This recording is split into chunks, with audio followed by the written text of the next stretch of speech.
What happens when a single moment of injustice spirals into a journey of redemption, resilience, and hope? In this story, we meet Samara Williams, a gifted young pianist whose life takes an unexpected turn after a chance encounter with a jaded police officer, Keith Reynolds.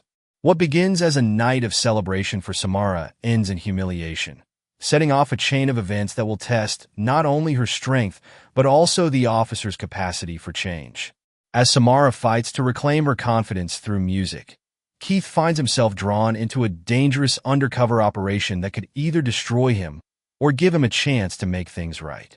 Their paths, though different, are destined to intersect in unexpected ways, pushing both to confront their pasts and fight for a better future. But will Samara's resilience be enough to overcome the pain she's endured? And can Keith find redemption in the face of mounting danger? Before we dive into this powerful story of courage and growth, let us know in the comments. Where are you watching from? And don't forget to subscribe for more stories that inspire, challenge, and remind us of the strength we all carry within. Now let's get into it. The concert hall's hum of anticipation was a melody all its own. Voices whispered in the gilded aisles, shoes tapped against the glossy floor, and the faint rustle of programs filled the space. Samara Williams adjusted her posture on the piano bench, her heart fluttering with a mixture of excitement and nerves. Above her, the warm glow of the stage lights reflected off the shiny surface of the grand piano. Samara's fingers hovered over the keys as she took a deep, grounding breath. She had prepared for this moment for months. Every early morning practice session before school, every late-night run-through of Chopin's Nocturne in E-flat major, every correction her teacher, Mrs. Langston, had given her, it all led to this. She began to play. The soft opening notes washed over the audience like a gentle breeze. Samara's fingers moved effortlessly, the music pouring out of her as if it had been waiting for this exact moment to be set free.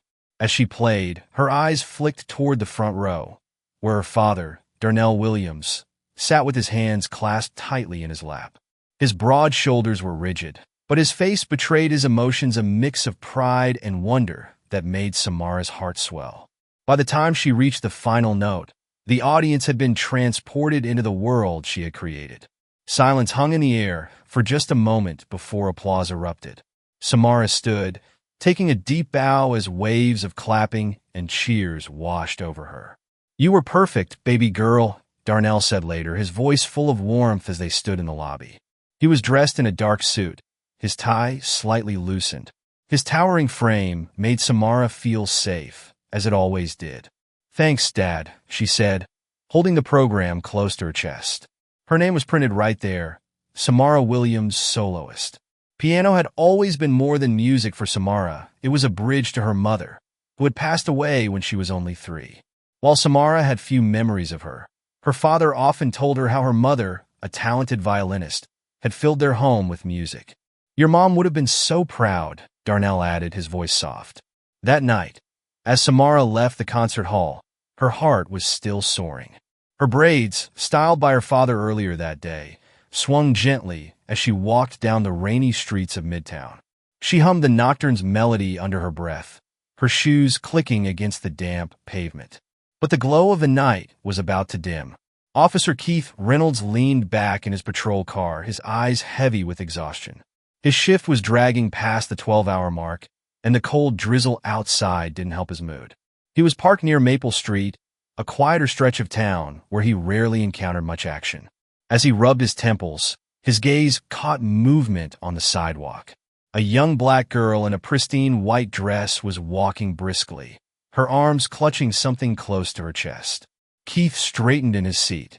"What's someone like her doing here at this hour?" he muttered to himself, suspicion creeping in. Her braided hair, her confident stride, something about the image didn't sit right with him.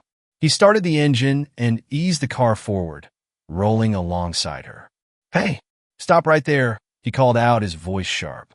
Samara froze mid-step, turning to look at the patrol car.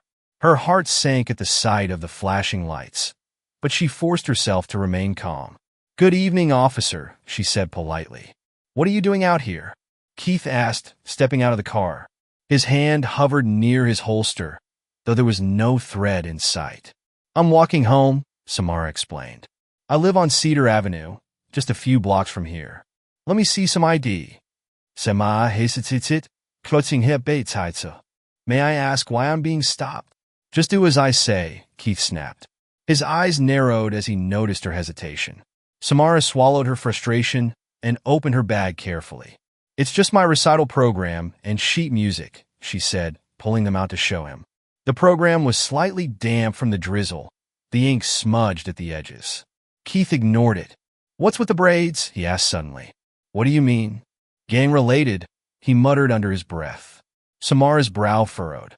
"Excuse me?" Keith stepped closer, his tone growing harsher. "Are you part of a gang?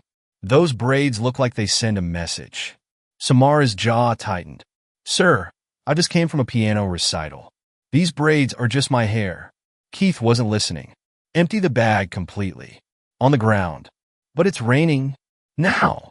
As Samara complied, her recital program fell into a puddle, the ink bleeding into the water. Her chest tightened as she watched the evidence of her hard work dissolve before her eyes. "I want to call my father," she said, reaching for her phone. Keith grabbed it before she could dial. "That's it. You're obstructing an investigation." The sound of handcuffs clicking made her stomach drop. The holding cell was cold, the fluorescent lights buzzing faintly overhead. Samara sat stiffly on the metal bench, her dress now damp and wrinkled. She stared straight ahead, refusing to cry. Keith, meanwhile, watched her from his desk. Her silence gnawed at him. Most teenagers he detained would have been crying or pleading by now, but Samara's quiet dignity felt like an accusation. Standard procedure. He barked to the barber reluctantly summoned to the precinct. "Gang affiliation? Cut the braids." The barber hesitated. "She's just a kid, officer." "Do it," Keith ordered, unlocking the cell. Samara sat in the chair without resistance, her reflection visible in a small wall mirror. The barber's hands trembled as he cut through her braids, each snip echoing in the silent room. When the last braid fell, Samara gathered them into her lap. She didn't break. Her eyes locked on Keith's in the mirror, steady and unwavering. Keith shifted uncomfortably, muttering about regulations no one believed. The door slammed open, and a tall man in a dark suit strode in. His presence was electric, commanding immediate attention. "Where is she?" he demanded, his voice deep and authoritative. Keith turned, startled. "And you are?" "Special Agent Darnell Williams," the man replied, pulling out his badge. "That's my daughter you just detained, and you've made a grave mistake." Keith felt his stomach drop. "Special Agent?" His mouth went dry as he registered the badge's seal, federal, unmistakably genuine. Darnell's broad frame and commanding presence seemed to fill the room as he turned his sharp gaze to Keith, his voice low and firm. "I want an explanation," Darnell demanded, his tone steady but brimming with controlled fury. Keith fumbled for words. "Yes, sir. I was following protocol." "Suspicious behavior." "Suspicious behavior?" Darnell's voice cut through the air like a whip. He gestured toward Samara, who sat in the chair with her lap full of braids. Her dress, damp and wrinkled, still carried traces of its earlier elegance, and her chin was held high despite the humiliation she had endured. "This is your idea of suspicious behavior?" Darnell stepped closer, his towering presence forcing Keith to back up a step. "A 16-year-old girl walking home from her piano recital?" Keith stammered. I thought." "You didn't think," Darnell interrupted, his voice dangerously low. "That's the problem. You let your biases decide she didn't belong. And now you violated her rights. Do you have any idea who she is?" "Who I am?" Keith swallowed hard, his mind racing. He had made a mistake, a monumental one. "Get her belongings," Darnell barked at a nearby officer, his voice leaving no room for argument. The officer hurried to retrieve Samara's things while Darnell knelt beside his daughter. "Samara," he said softly, his tone shifting into something gentler. "Are you okay?" She nodded, though her voice trembled. "Are you feeling, Dad?" Darnell's heart ached at her composure. He knew her well enough to see through the brave front, to feel the quiet storm raging beneath the surface. The officer returned with Samara's bag, handing it to her apologetically. She slipped her braids into it carefully, as if preserving something precious. "Let's go," Darnell said, placing a protective hand on her shoulder. As they turned to leave, he paused, his glare freezing Keith in place. "You'll be hearing from me and my lawyer." The door shut behind them, leaving Keith standing in stunned silence. The ride home was quiet. Samara sat in the passenger seat, staring out the window at the passing city lights. Her hands rested on the bag in her lap, gripping it tightly as if it might slip away. Darnell glanced at her, his heart heavy. "Samara, I'm so sorry," he said quietly. "It's not your fault, Dad," she replied without turning her head. Her voice was calm, but the weight of her words hung in the air. When they arrived home, Samara went straight to her room.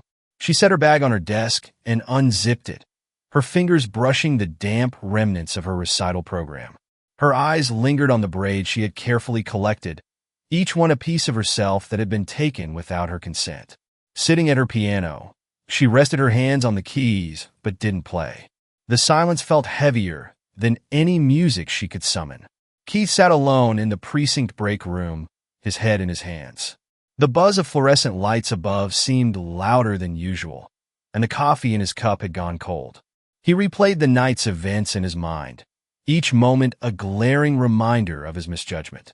Samara's steady gaze, the sight of her ruined braids, the fury in Darnell's voice had all churned in his stomach like acid. Captain Monroe entered the room, his expression unreadable.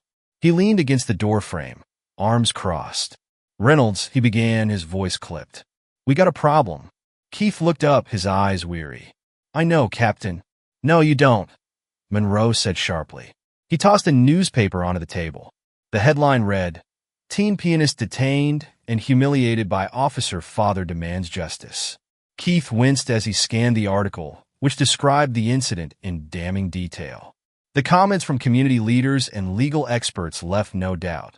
This wasn't going to blow over. "The department's putting you on leave," Monroe continued. "Effective immediately.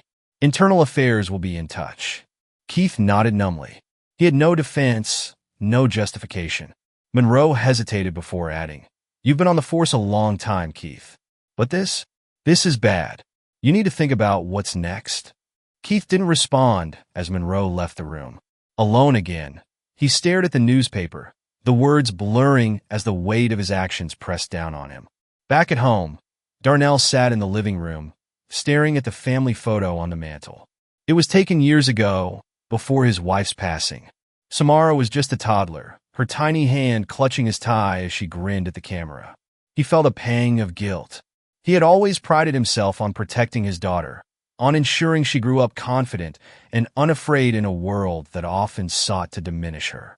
Tonight, he had failed her. His phone buzzed on the coffee table, pulling him from his thoughts. It was a colleague from the bureau. "We might have an angle," the voice on the other end said. "What kind of angle?"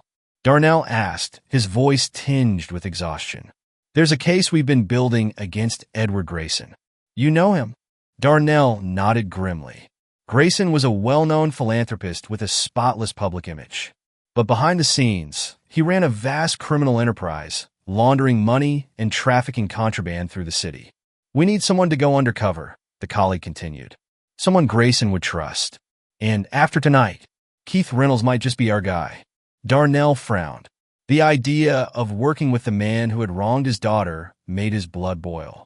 But if it meant bringing down Grayson and preventing future harm, it might be worth considering. "I'll think about it," Darnell replied, ending the call. As he leaned back in his chair, his mind raced. The road ahead was uncertain, but one thing was clear. He would do whatever it took to protect Samara and ensure justice was served. Keith sat in his dimly lit living room, staring blankly at the muted television. The news anchors were discussing protests outside the precinct, a growing crowd of community members demanding justice for Samara Williams. Placards with phrases like "protect," "don't profile," and "accountability" now waved in the air. His phone buzzed on the coffee table. It was a message from a colleague. "IA is digging deep. Be prepared." Keith ran a hand over his face, the stubble on his jaw prickling his palm. The walls of his life were closing in. His wife, Claire, had barely spoken to him since the story broke. That morning, she'd taken their daughter to her parents' house, leaving Keith alone with his guilt. As he reached for the remote, a sharp knock on the door startled him. He opened it to find Darnell Williams standing on the porch, his tall frame silhouetted against the streetlights. "What do you want?" Keith asked, his voice heavy. "May I come in?" Darnell's tone was measured, but his expression was stern. Keith hesitated before stepping aside. Darnell entered, his gaze scanning the modest living room. He sat on the edge of the couch, his posture rigid. Keith remained standing, unsure of how to handle the tension in the room. "I'm not here to forgive you," Darnell began, "but there's an opportunity for you to make yourself useful." Keith folded his arms defensively. "What are you talking about?" Darnell pulled a folder from his briefcase and set it on the coffee table. Inside were photos of Edward Grayson, smiling at charity galas and ribbon-cutting ceremonies. "This man," Darnell said, tapping one of the photos, "is responsible for some of the worst crimes in this city: trafficking, money laundering, weapons distribution. He's got cops, judges, and politicians on his payroll, which makes him nearly untouchable. But we've been building a case and we're close." Keith frowned, unsure where this was going. "We need someone on the inside," Darnell continued. "Someone who looks like they've been burned by the system. And thanks to your actions, you fit the profile perfectly." Keith's jaw tightened. "You want me to go undercover?" Darnell nodded. "This isn't about redemption, Reynolds. It's about justice. You're not doing this for yourself. You're doing it to stop Grayson from destroying more lives." Keith sank into the armchair across from Darnell, staring at the photos. The idea of infiltrating a criminal network terrified him. But the alternative, continuing to live with the weight of his mistakes, felt unbearable. "I'll do it," Keith said finally, his voice barely above a whisper. Over the next week, Keith worked closely with Darnell and the FBI team to create his cover story. He was now a disgraced officer, bitter at being thrown under the bus by his department. The narrative painted him as someone willing to bend the rules for personal gain. The plan was simple but dangerous. Keith would approach one of Grayson's lower-level associates, a man named Victor Steele, and offer his services. Steele was known for being paranoid and ruthless, qualities that made him a perfect gatekeeper for Grayson's inner circle.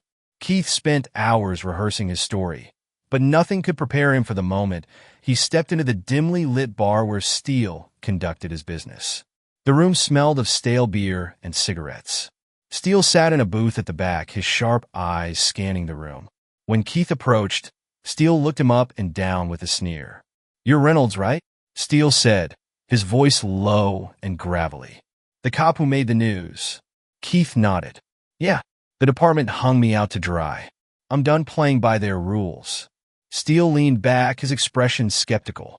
"And what makes you think I'd trust you?" Keith met his gaze steadily. "Because I'm not here to play hero. I need money, and I'm tired of getting peanuts while criminals rake in cash. I figured if I can't beat the system, I might as well join it." For a moment, the tension was suffocating. Then Steele smirked. "We'll see if you're useful." Meanwhile, Samara was slowly finding her footing again. Mrs. Langston, her piano teacher, had encouraged her to compose an original piece for an upcoming statewide competition. At first, the idea felt overwhelming. How could she create something beautiful when she still felt so raw inside? One evening, as she sat at her piano, her fingers drifted over the keys without purpose. The melody that emerged was soft and uncertain, reflecting the storm inside her. But as she played, it began to evolve, growing stronger, more deliberate. Her father walked in quietly, standing in the doorway as she worked. "That's beautiful," he said. Samara stopped, startled. "It's nothing. Just messing around." Darnell shook his head. "It's not nothing. You're telling a story." She hesitated before asking, "Do you think I should perform it at the competition?" "I think the world needs to hear it," Darnell replied. For the first time in weeks, Samara smiled. Keith's work with Steele intensified. He ran small errands for the network, transporting packages and collecting payments. Each task brought him closer to Grayson's inner circle, but the risks grew with every move. Victor Steele was particularly watchful. "You slip up," he warned during one meeting, "and I'll handle it personally." Keith maintained his composure, but the stress was taking its toll. Late one night, he called Darnell from a burner phone. "I don't know how much longer I can do this," Keith admitted. Steele's watching me like a hawk. You're doing good work, Darnell assured him. But remember, Grayson's dangerous. Stay sharp. One afternoon, Samara surprised Keith by showing up at the precinct. Though she had no intention of forgiving him, she needed to speak her mind. I want to understand something, she said, her voice steady. Why did you assume I was a criminal? Why did you treat me like I didn't belong? Keith looked at her, guilt written all over his face. I let my biases cloud my judgment. And I'm sorry. Samara studied him for a moment before replying. Sorry doesn't fix it. But I hope you're learning. Her words stayed with Keith long after she left. Samara sat at the piano in her living room, her fingers hovering over the keys as the late afternoon sunlight streamed through the window. Her father had encouraged her to keep composing, but self-doubt lingered like a cloud over her head. The memory of that night at the station still stung, making her question whether she was truly ready to face an audience again. Her gaze shifted to the small table beside the piano, where her salvage recital program and the cut braids lay carefully preserved in a clear plastic bag. They were a stark reminder of what she had endured, but also of what she had survived. She placed her hands on the keys and let out a slow breath. At first, the melody was tentative, soft, and searching. But as she played, it grew bolder, each note ringing out with defiance and strength. Her pain, anger, and resilience poured into the music, weaving a story of struggle and triumph. When she finally stopped, she sat in silence, her hands resting lightly on the keys. For the first time since the incident, she felt a flicker of hope. Keith leaned against the counter in his small kitchen, staring at the stack of unopened letters on the table. Most of them were Bill's reminders of how quickly his world had unraveled since the night he arrested Samara. He grabbed a glass of water and walked to the living room, where a manila folder lay open on the coffee table. Inside were photographs of Edward Grayson, surveillance notes, and a list of suspected associates. Keith had spent the last few weeks inching his way into Grayson's operation, but every step felt like walking a tightrope. Victor Steele's voice echoed in his head. One slip up and you're done. Keith's phone buzzed. It was a message from Darnell. We need more intel on Grayson's next shipment. Call me when you're clear. Keith sighed, running a hand through his hair. He knew the risks of getting too close, but there was no turning back now. Late one evening, Keith met Steele at a dimly lit warehouse on the outskirts of the city. The building's metal walls gleamed under the pale moonlight, and the air was thick with the smell of oil and rust. Steele handed Keith a clipboard. You're overseeing this delivery, he said, his tone clipped. Make sure everything goes smoothly. Keith glanced at the clipboard, which detailed a shipment of unmarked crates bound for an undisclosed location. He nodded, keeping his expression neutral, even as his stomach churned with anxiety. As the night wore on, Keith shadowed the workers loading the crates onto a truck. His police instincts kicked in, noting the serial numbers scratched off the crates and the nervous glances exchanged by the crew. When the truck finally pulled away, Steele approached him. Not bad, he said grudgingly. Maybe you're not as useless as I thought. Keith forced a tight smile. Just doing my job. The morning sunlight filled Samara's bedroom as she carefully pinned her newly styled braids into place. They were shorter now, but they framed her face beautifully, giving her a renewed sense of pride. She glanced at the calendar on her desk. The statewide competition was only a week away, and Mrs. Langston had been pushing her to finalize her composition. You've poured your soul into this piece, her teacher had said during their last lesson. Now it's time to show the world what you're made of. Samara sat at her piano, her fingers gliding over the keys as she rehearsed. The melody had evolved into something powerful and deeply personal, a reflection of her journey from despair to determination. Her father stood in the doorway, watching silently. That's going to move people, he said softly when she finished. Samara turned to him, a small smile on her lips. I hope so. As Keith continued to gather intel on Grayson's operation, the stakes grew higher. Darnell had warned him that Grayson was planning a major shipment, one that could solidify his hold on the city's underground economy. We need you to find out where and when, Darnell said during a late-night call. I'll do my best, Keith replied, though his voice betrayed his exhaustion. Meanwhile, Steele's suspicions were growing. He watched Keith closely during every interaction, testing his loyalty with subtle but pointed remarks. "You've been really eager lately," Steele said one night. "Makes me wonder what's in it for you." Keith shrugged, forcing a casual tone. "Like I said, I'm tired of playing by the rules. This pays better." Steele narrowed his eyes, but didn't push further. A few days later, Samara found herself standing outside the precinct. She had wrestled with the decision to come, unsure if she was ready to face the man who had humiliated her. But something inside her told her it was necessary. When Keith saw her enter the station, he froze. Her presence was a stark reminder of his failure, and he felt the weight of her gaze as she approached. "I want to talk," Samara said, her voice steady. Keith nodded, leading her to a quieter corner. "Why?" she asked, her tone calm but firm. "Why did you assume the worst about me?" Keith looked down, shame flooding his face. I let my biases take over," he admitted. "I saw what I wanted to see instead of what was actually there. And I'm sorry." Samara studied him for a long moment. "Sorry isn't enough," she said. "But I hope you're doing something to change." Keith nodded. "I am. I promise." As she turned to leave, Keith felt a glimmer of hope. Her words were a challenge, and he intended to rise to it. The tension in the air was palpable as Keith sat in his car outside a nondescript diner. The windshield wipers swished back and forth, fighting against the steady drizzle. On the seat next to him was a burner phone, its screen glowing with a recent message from Darnell. "Grayson's shipment is moving soon. Get confirmation." Keith's hands gripped the steering wheel tightly as he replayed the past weeks in his mind.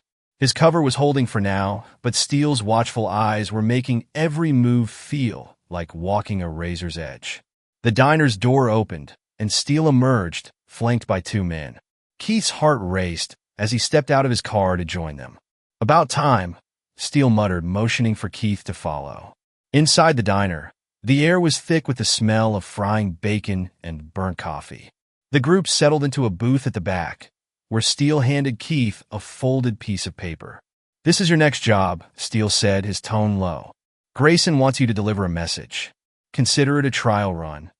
Keith unfolded the paper and scanned the address scribbled on it. His stomach tightened. It was a storage facility notorious for its ties to illegal trafficking. "What's the message?" Keith asked, keeping his tone neutral. Steele smirked. "You'll know when you get there." Keith nodded, slipping the paper into his pocket. His mind raced as he exited the diner, wondering how he could use this assignment to gather the intel Darnell needed without blowing his cover. Samara stood in front of her mirror, adjusting her outfit for the day's final piano rehearsal.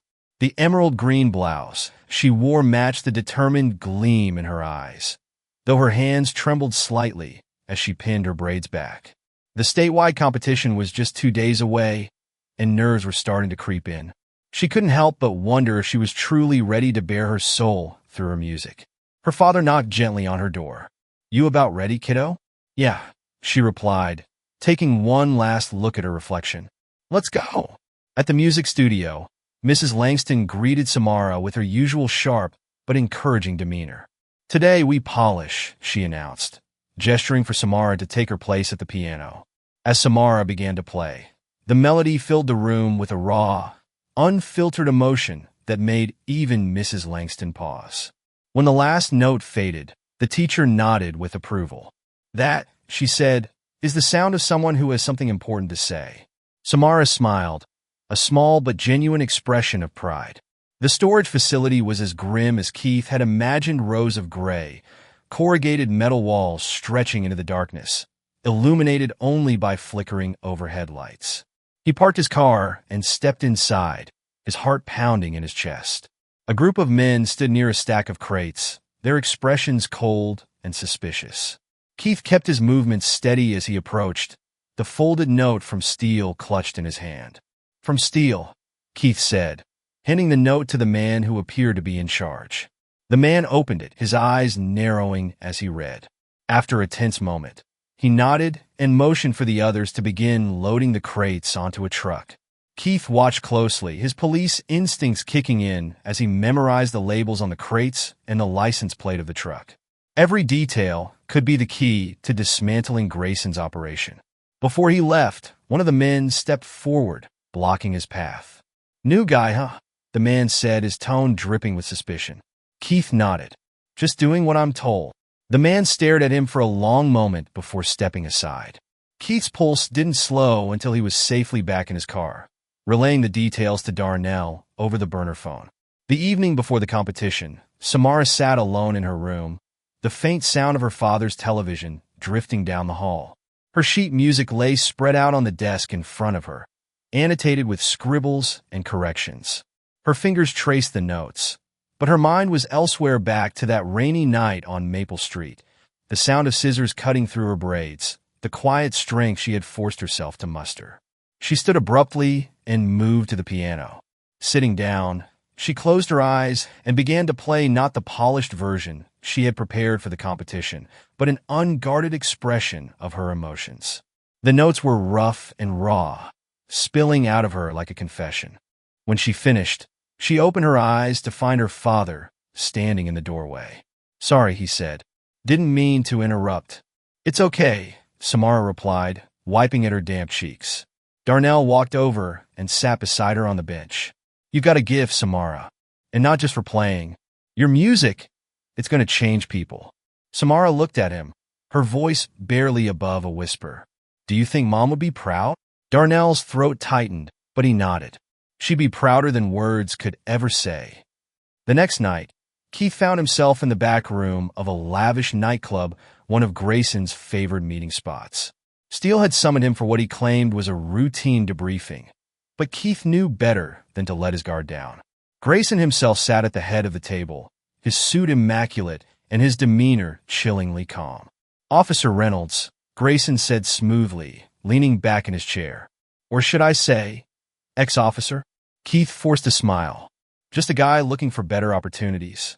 Grayson chuckled, but his eyes remained hard. "Loyalty is everything in my business. I trust Steele has been keeping an eye on you." Steele smirked. "Oh, I've been watching." Grayson's expression turned serious. "Tell me, Reynolds, are you loyal?" Keith met his gaze, every muscle in his body taut. "To the people who've given me a chance?" "Absolutely." Grayson studied him for a long moment before nodding. "Good. Because disloyalty has consequences." Keith left the meeting with a pounding heart, knowing that his cover was hanging by a thread. Keith sat alone in his car under the dim glow of a parking lot streetlight, the weight of his double life pressing on him. The earlier meeting with Grayson had rattled him more than he wanted to admit. Each step deeper into the criminal network felt like walking a minefield. One wrong move could mean the end, not just for him, but for Darnell and, by extension, Samara. His phone buzzed in his pocket, the burner lighting up with a message from Darnell. "Warehouse raid confirmed. Need shipment details tonight." Keith rubbed his temples. He had already passed along what he could about the storage facility, but Grayson was careful. The man operated like a ghost, leaving no trace that could tie him directly to any crime. He needed more.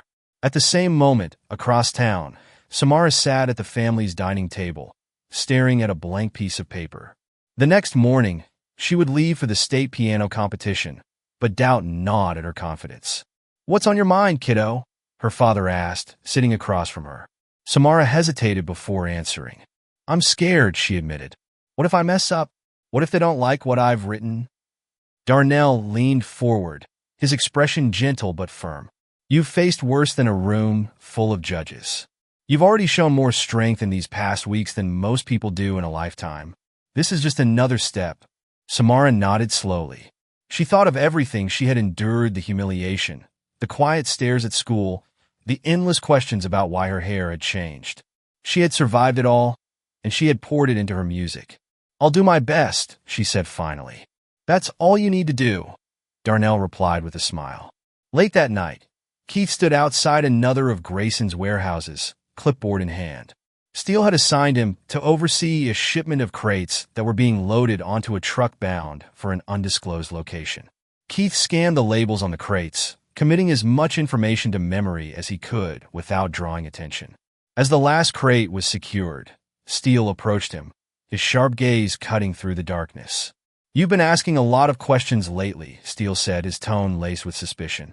Keith shrugged. Just trying to do my job right. Steele's lips twisted into a faint smirk. Grayson likes initiative, but don't push too hard. You wouldn't want to give the wrong impression. Keith nodded, his heart pounding. He knew Steele's warning wasn't idle. Back at home, Samara sat at her piano, rehearsing her piece one last time. The melody flowed through the room, raw and powerful, filled with the emotion she had kept bottled up since the night she was arrested. Her father leaned against the doorway, listening silently. When she finished, he clapped softly. Perfect, he said. Samara shook her head. It's not perfect. It doesn't have to be, Darnell replied. It just has to be you. Keith parked his car a block away from Steele's apartment, the burner phone pressed to his ear. Steele's getting suspicious, he whispered to Darnell. I don't know how much longer I can keep this up. Stay calm, Darnell replied. You've gotten us this far. Just a little more, and we'll have what we need to take Grayson down. Keith's hand trembled as he ended the call.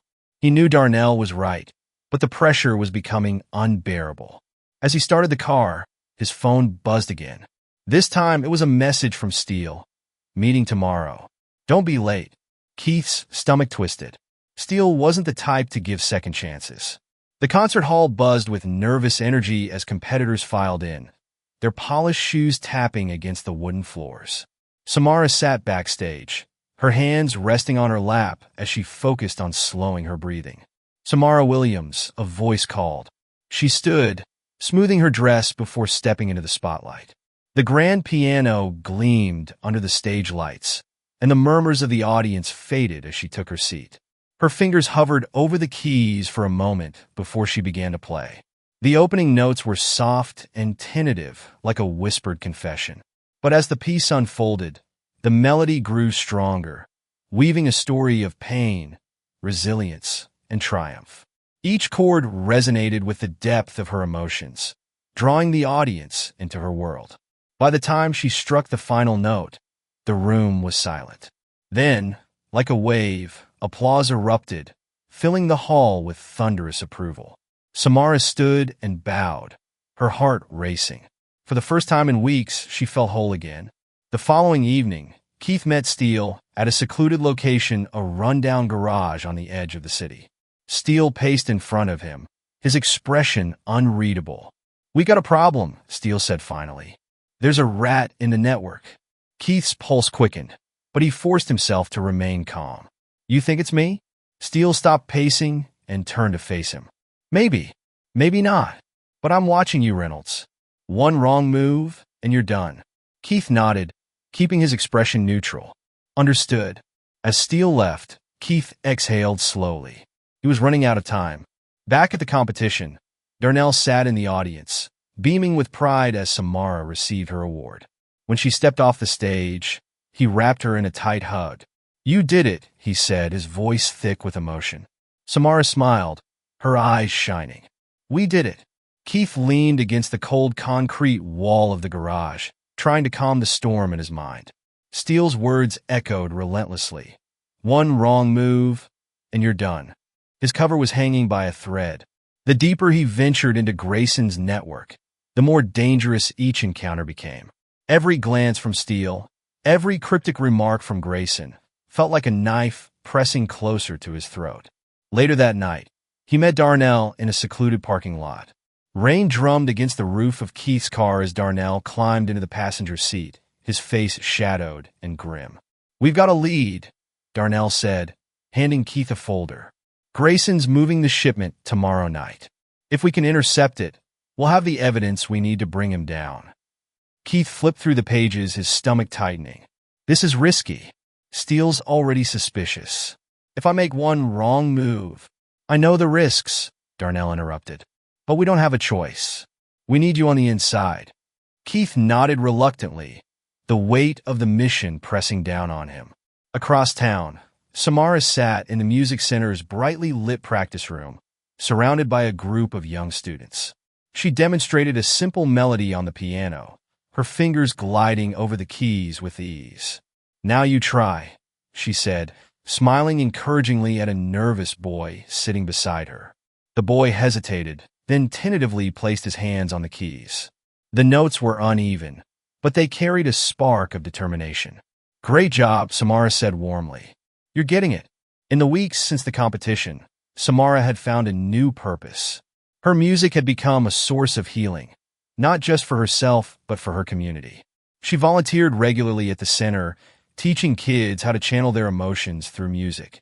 Her father watched from the doorway, pride evident in his expression. Samara's strength and resilience had become an inspiration to everyone around her, including him. The following evening, Keith arrived at the warehouse where Grayson's shipment was being prepared. The air was thick with tension, the metallic scent of oil mingling with the faint hum of machinery. Steele was there, his sharp eyes scanning the room. He approached Keith with a clipboard, his expression unreadable. "You'll be riding with the shipment," Steele said. "Grayson wants to make sure everything goes smoothly." Keith nodded, his pulse quickening. This wasn't part of the plan. Riding with the shipment meant being under constant watch, with no way to communicate with Darnell. As the truck was loaded, Keith climbed into the passenger seat, his mind racing. Steele gave him a lingering look before stepping back. "Don't screw this up," Steele said. The truck pulled out of the warehouse, its headlights cutting through the darkness. Keith glanced at the driver, a burly man with a stone-cold expression. "Where are we headed?" Keith asked, keeping his tone casual. The driver grunted. "You'll see." Meanwhile, Darnell and his team were stationed a few miles away, tracking the truck's movement through a covert GPS device Keith had planted earlier. The tension in the command van was palpable as they monitored the vehicle's progress on a digital map. "Truck's heading west," one agent reported. "Looks like they're sticking to back roads." Darnell leaned forward, his jaw tight. "We'll intercept them at the junction near Highway 14. Everyone stays sharp." As the truck approached the designated location, Darnell's team moved into position. Unmarked SUVs blocked the road, their lights flashing in the darkness. Inside the truck, the driver cursed and slammed on the brakes. "What the hell is this?" the driver snarled. Keith remained calm, his hand inching toward the gun hidden under his jacket. "Looks like trouble," he said, playing along. Before the driver could react, FBI agents swarmed the vehicle, their weapons drawn. "Out of the truck," an agent commanded.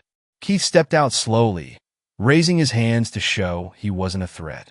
Darnell approached, his expression a mix of relief and urgency. "Did you get what we need?" Darnell asked. Keith nodded, handing over a small USB drive he had hidden in his pocket. "Everything's on here: shipment records, transaction logs, names.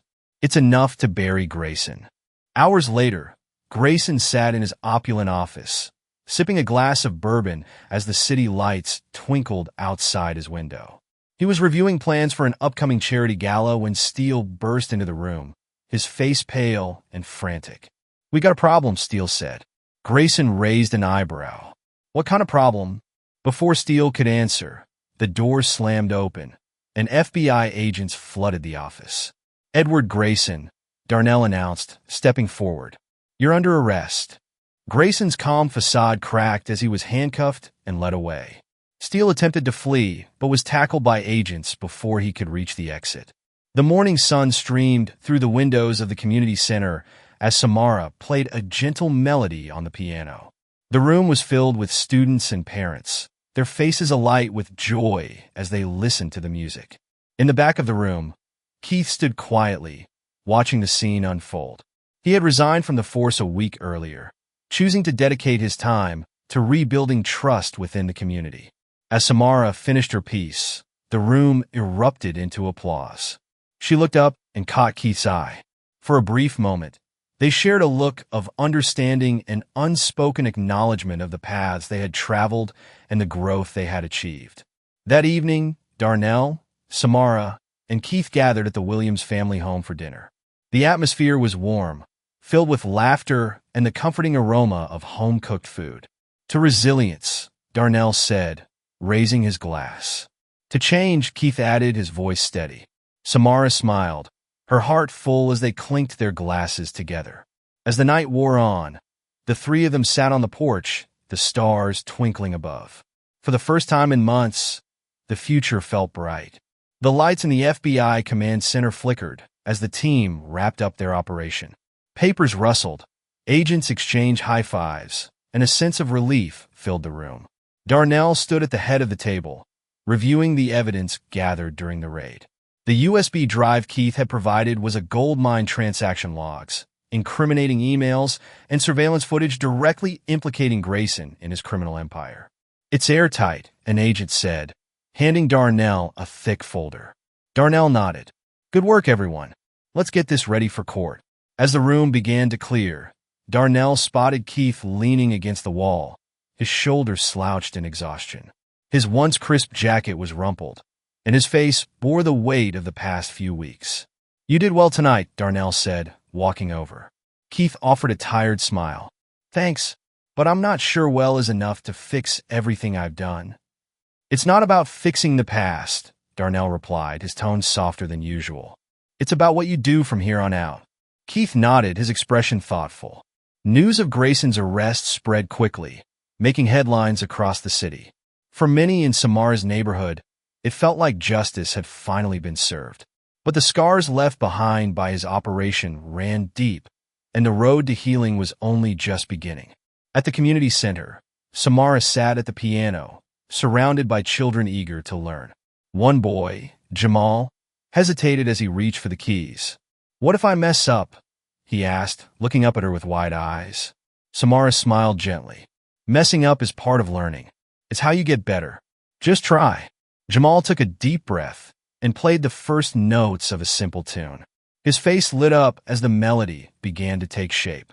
"You're doing great," Samara encouraged. In the back of the room, Keith watched the exchange with a small smile.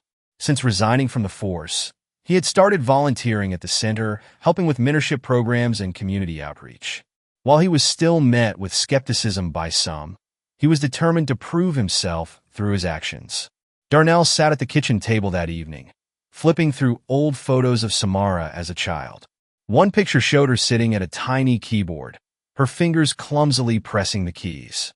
Another captured her grinning proudly at her first recital, her braids adorned with colorful beads. His heart swelled with pride. Despite everything she had faced, Samara had grown into a strong, compassionate young woman. She had taken the pain of her experiences and transformed it into something beautiful, inspiring those around her. As he set the photos aside, he thought about Keith. The man had made serious mistakes, but he was showing a willingness to change. Darnell wasn't sure if forgiveness would ever come easily, but he knew that growth was a process one step at a time. A month later, Samara was invited to perform at a citywide gala celebrating youth talent. The event was held in the Grand Hall of the Cultural Center, its stage illuminated by golden lights. Darnell sat in the audience, his hands clasped tightly as he watched his daughter take the stage. She wore a flowing purple dress, her shorter braids styled elegantly. The room fell silent as she settled at the piano, her fingers resting lightly on the keys. Her composition, Resilience, began softly, the notes carrying a sense of vulnerability. As the piece progressed, the music grew bolder, each chord echoing with strength and determination. The audience was captivated, many wiping tears from their eyes. When she struck the final note, the room erupted into applause. Samara stood and bowed, her heart swelling with pride. Backstage, as she collected her things, she was surprised to see Keith waiting. "That was incredible," he said, his voice sincere. "Your music, it says everything words can't." "Thank you," Samara replied, studying him carefully. "I know I've got a long way to go," Keith continued, "but I just wanted you to know I'm trying." Samara nodded. "Keep trying. That's what matters." In the weeks that followed, the community began to heal. The center's programs flourished, thanks in part to the mentorship efforts led by Samara and Keith. One afternoon, as they worked on a mural with the kids, Jamal turned to Keith. "You used to be a cop, right?" Jamal asked bluntly. Keith hesitated, then nodded. "I did. So, why are you here now?" Keith glanced at Samara, who gave him a small nod of encouragement. "Because I made mistakes," Keith admitted. "Big ones. And I'm here to make things right as much as I can." Jamal considered this for a moment before handing Keith a paintbrush. "Then help us finish this." Keith smiled, taking the brush. One evening, Darnell, Samara, and Keith sat on the Williams family porch, the cool breeze carrying the scent of blooming flowers. It was a quiet moment, filled with a sense of peace. "To resilience," Darnell said, raising a glass of iced tea. "To change," Keith added. Samara raised her glass last, her voice steady. "To hope." As they clinked their glasses, the stars above seemed to shine just a little brighter. Samara's story reminds us all that strength isn't just about enduring the hard moments, it's about transforming them into something meaningful. Whether it's through music, community, or personal growth, resilience has the power to create change. If you found inspiration in Samara's journey, make sure to subscribe to our channel for more powerful stories of redemption, growth, and hope. Tap the bell icon so you don't miss the next one.